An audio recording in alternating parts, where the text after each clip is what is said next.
حضرت یوسف علیہ السلام کے قصے سے متعلق جو پچھلی آیتیں گزر چکی ہے ان سے یہ معلوم ہوا کہ جب بإذن خداوندی کا وقت آ گیا تو یوسف علیہ السلام نے اپنا راز اپنے بھائیوں کے سامنے ظاہر کر دیا۔ بھائیوں نے حضرت یوسف علیہ السلام سے معافی مانگی۔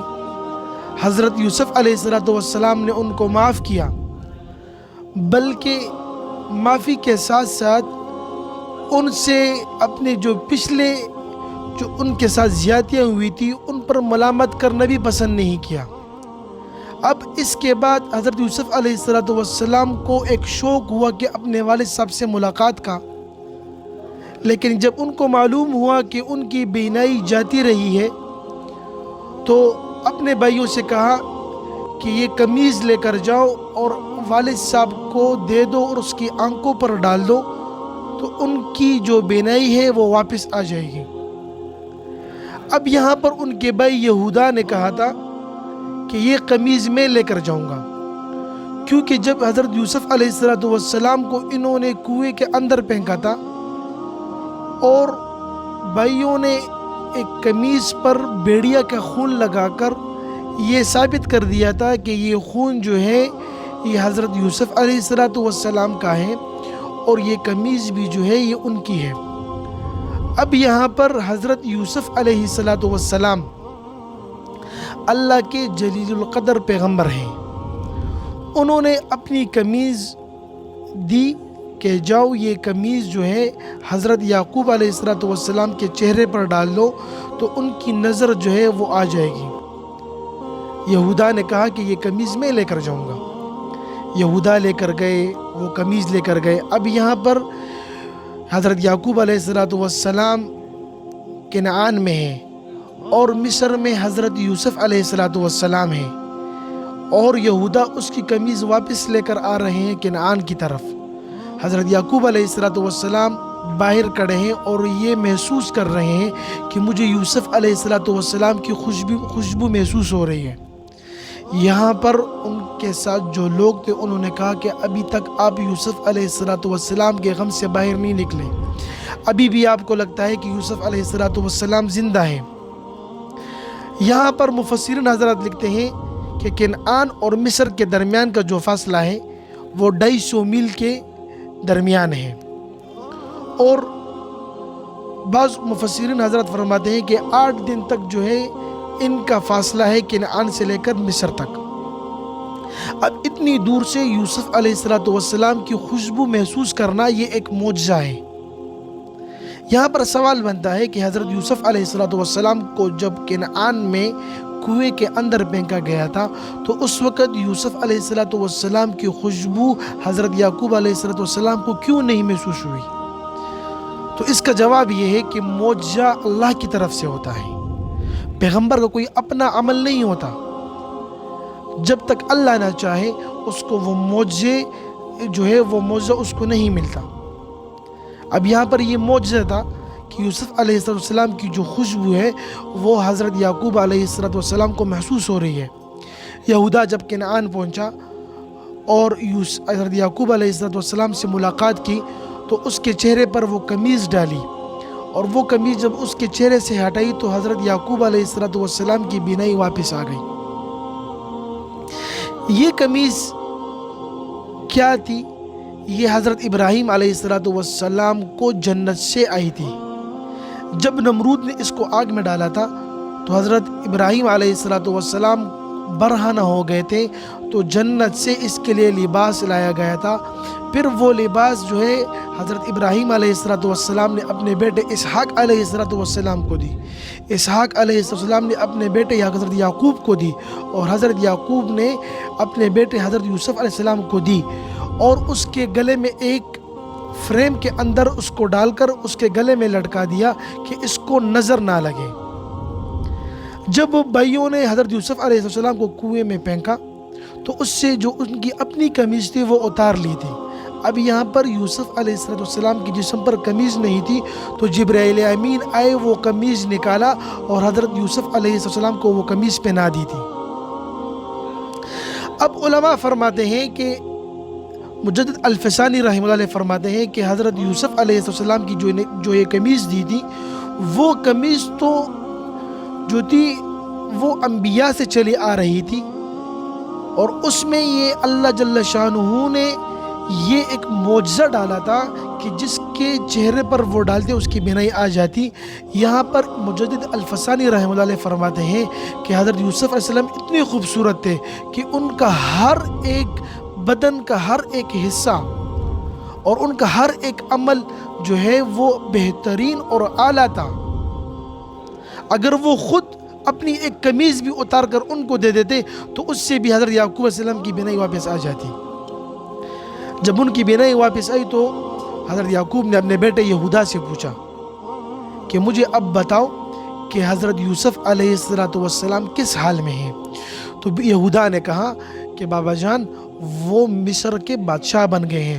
تو بابا جان نے یہ نہیں کہا، میں آپ سے یہ پوچھ رہا ہوں کہ وہ کس حال میں ہیں، دین کے لحاظ سے کس حال میں ہیں؟ تو انہوں نے کہا کہ بہت صلاحیت والے ہیں، دین کے پابند ہیں۔ تو یہاں پر باپ کا بیٹے کے متعلق پوچھنا دنیاوی حالات سے نہیں بلکہ دینی حالات سے۔ یوسف علیہ السلام کے بارے میں یہ نہیں پوچھا کہ وہ کس عہدے پر فائز ہیں، غریب ہیں، مالدار ہیں، کیا کر رہے ہیں، بلکہ یہ پوچھنے کا مقصد یہ تھا کہ اس وقت دین کے اوپر ہے بھی کہ نہیں۔ حضرت یوسف علیہ السلام نے اپنے باپ کو دعوت دی اور یہ کہا کہ جتنے بھی اہل و عیال ہیں وہ سب کے سب مصر تشریف لے کر آ جائیں۔ اب بعض روایات میں آتا ہے کہ 200 اونٹوں پر 72 لوگ تھے، بعض روایات میں آتے ہیں کہ 99 لوگ جو ہیں ان کا قافلہ کنعان سے مصر کی طرف روانہ ہوا، اور وہاں پر ان کے استقبال کے لیے لوگ کھڑے ہو گئے تھے، شاہی استقبال ان کا ہوا۔ اور حضرت یوسف علیہ السلام نے حضرت یعقوب علیہ السلام کو، اپنے والدین کو، یہ اپنے پاس شاہی دربار لے گئے۔ یہاں پر ایک سوال یہ ہے کہ حضرت یوسف علیہ السلام کے پیدائش کے بعد ان کی والدہ ماجدہ فوت ہو گئی تھی۔ یہاں پر والدین کا ذکر ہے تو والدین سے مراد یہ ہے کہ ان کی خالہ جو ہے اس کی والدہ کی وفات کے بعد اس کی خالہ نے حضرت یعقوب علیہ السلام سے شادی کر لی تھی، اس کی نکاح میں آ گئی تھی، اور اس کا نام جو تھا وہ لیا تھا، خالہ کا نام لیا تھا۔ تو خالہ بھی جو ہے وہ ماں کی مانند ہوتی ہے، اور یہاں پر اس کی والد صاحب کی بیوی ہونے کے ناطے بھی یہ اس کی والدہ ہوئی۔ تو والدین کا ذکر اس لیے ذکر کیا، اور وہ اس کو شاہی دربار لے گئے اور تخت پر بٹھایا۔ سب بھائی کھڑے ہو گئے تھے، سب بھائیوں نے، باپ نے، والدین نے سجدہ کیا۔ اب یہ سجدہ تعظیماً تھا، یہ عبادت کے لیے نہیں تھا بلکہ تعظیماً تھا، ادباً تھا، احتراماً تھا۔ اس زمانے کی شریعت کے لحاظ سے یہ جائز تھا۔ پھر اس کے بعد یہ سجدہ اس کو ختم کر دیا گیا۔ جس طرح حضرت آدم علیہ السلام کو سجدہ کیا تھا عبادت کے لحاظ سے نہیں بلکہ تعظیماً کے لحاظ سے، ادباً لحاظ سے، احتراماً لحاظ سے، اس کے بعد اس سجدے کو جو ہے اس کو مکمل جو ہے وہ ختم کر دیا گیا۔ یہاں پر تمام بھائیوں نے، حضرت یوسف علیہ السلام کو وہ خواب یاد آیا کہ میں نے خواب دیکھا تھا کہ مجھے 11 جو ہے ستارے جو ہے وہ سجدہ کر رہے ہیں، چاند اور سورج مجھے وہ جو ہے وہ سجدہ کر رہے ہیں۔ تو ماں باپ جو ہیں انہوں نے بھی سجدہ کیا، بھائیوں نے بھی سجدہ کیا، تو یہ سجدہ تعظیماً تھا، ان کا خواب پورا ہوا۔ بعض مرتبہ ہم کہتے ہیں نا کہ ہم نے خواب دیکھ لیا، تو خواب دیکھنے کے بعد اس کی جو تعبیر ہمیں ملتی ہے، ہم کہتے ہیں کہ یہ تعبیر تو پوری نہیں ہوئی، یہ کام تو میرے ساتھ اس طرح نہیں ہوا۔ حضرت یوسف علیہ السلام کی جو خواب تھا یہ کتنے مدت بعد پورا ہوا۔ یوسف علیہ السلام بچپن میں یہ خواب دیکھا تھا، پھر اس کے بعد جو ہے مصر چلے گئے، مصر کے بعد بادشاہ بنے، پھر کتنی مدت اس میں گزر چکی تھی، پھر اللہ جل شانہ نے وہ خواب کی تعبیر یہاں پر پوری کر دی۔ بعض مرتبہ انسان خواب دیکھتا ہے کہ بھئی میں نے خواب دیکھ لیا، اس کی تعبیر کسی عالم سے پوچھ لی، پھر وہ اس خواب کے ساتھ اس کا کوئی ریلیشن نہیں ہوتا، کوئی اور چیز اس کے سامنے آ جاتی ہے، تو پھر وہ گلہ کرتا ہے کہ بھئی یہ خواب مجھے کسی عالم نے کوئی خواب اس کی تعبیر مجھے دے دی تھی۔ نہیں میرے بھائیو دوستو، اللہ جل شانہ ہر کام میں حکمت ہوتی ہے، ہر ایک وقت ہوتا ہے، ہر ایک چیز کا اپنا ایک وقت ہوتا ہے، اس وقت کے مطابق اللہ جل شانہ وہ فیصلہ فرماتے ہیں۔ تو یہ سارا واقعہ حضرت یوسف علیہ السلام کا تھا۔ اللہ جل شانہ نے اس کو احسن القصص کا نام دیا ہے۔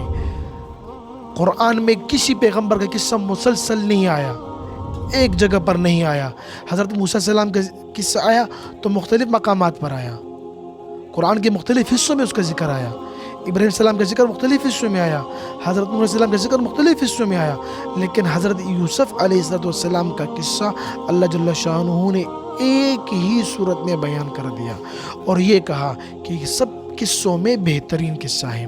اس کے بعد حضرت یوسف علیہ السلام اپنے والدین کے ساتھ خوش رہنے لگے، اور اس کے بعد جب حضرت یعقوب علیہ السلام کی وفات ہوئی تو اس کو اپنے آبائی خاندان کنعان لے گئے، اور اپنے آبائی جو ہے خاندان کے ساتھ ان کو جو ہے دفن کر دیا گیا، اور ان کی قبر جو ہے کنعان میں جو ہے بنائی گئی۔ اللہ جل شانہ اسی طرح ہمیں عمل کرنے کی توفیق نصیب فرمائے۔ آخر دعوانا الحمدللہ رب العالمین۔ السلام علیکم۔